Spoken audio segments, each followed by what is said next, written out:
And there was a fellow there last week, I was at the Globe, and this fellow, oh my goodness, I know you know someone like this.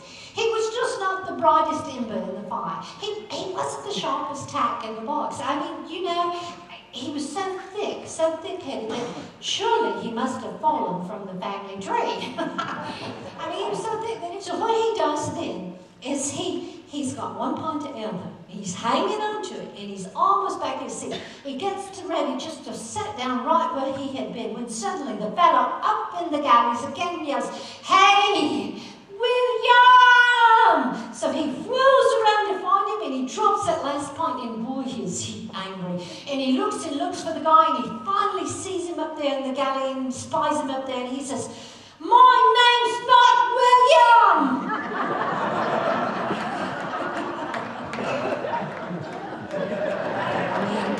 He looks around there, and it's just dark, and he can't see anything. He thinks maybe that he's hearing things.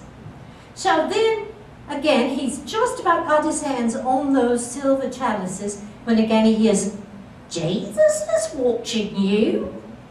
So he looks around and around and around, and then finally in the corner he spies a parrot sitting on a perch. And he says to this parrot, he says, "Well, if Jesus is watching me, what's your name?" And the parrot says, "Moses." He said, "Moses?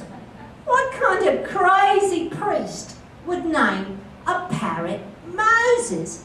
And the parrot said, "The same kind of crazy priest that would name a Rottweiler Jesus." See, that's his wing.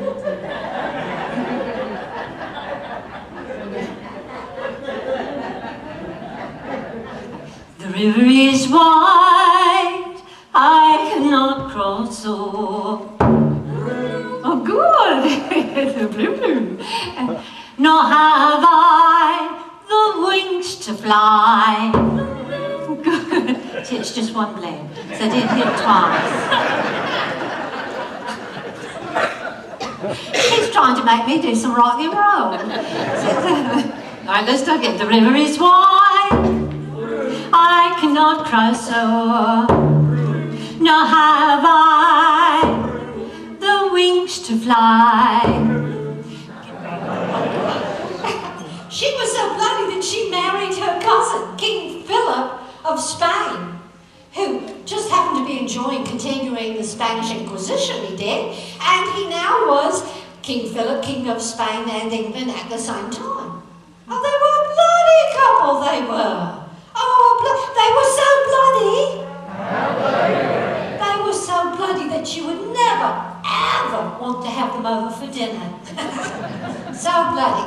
And what they did, and you can see, here's the lovely couple. Here they are. Here they are. Just lovely, lovely. You know, it's quite a portrait, and at that time, you know, men's calves were considered very attractive, and you can see he's just bloody sexy. Look at that calf. Oh my. And he was bloody. He was bloody. Now, what happened, you see, people hated them, but they feared them more. Queen Mary thinks that she's going to have a child, and she was quite old when she became queen, much older, and she also when she married. And so when she thought she was going to have a child, and she sat and she watched and she grew and grew and grew until finally, well, she was not going to have a baby. She was dying, and she became more and more ill. And what she did is she called Elizabeth to her, Bloody Mary did, and Elizabeth knew she was lucky to still have her head. She did. So she went into Mary's chambers and was fearful. And Mary said, if I could change, for she knew she was dying, if I could change this for all the world, I would. My dear sister, but I will tell you this, if you marry my husband, I will walk you to the end of time.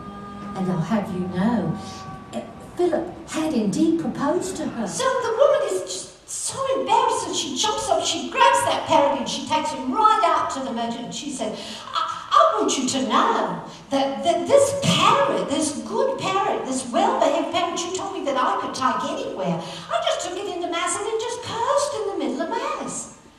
And so the merchant said, "Oh, I am so sorry, my lady. I'm so surprised, but I'll tell you what, if it does it again, but, surely it won't do it again. But if it does, you take that parrot by its feet and you sling it around 6 times." So the lady went to Mass, she sat down in Mass, and she took that parrot and she put that parrot right on her shoulder. Well, Mass is going on, and so it's very cold in there, and it's even chillier, and that parrot begins to shiver and shake like this, and finally the parrot says, "Damn, it's cold in here." And so the woman grabs that parrot up and she slings it around 6 times, and she puts it back on her shoulder, and the parrot says, "And damn, it's windy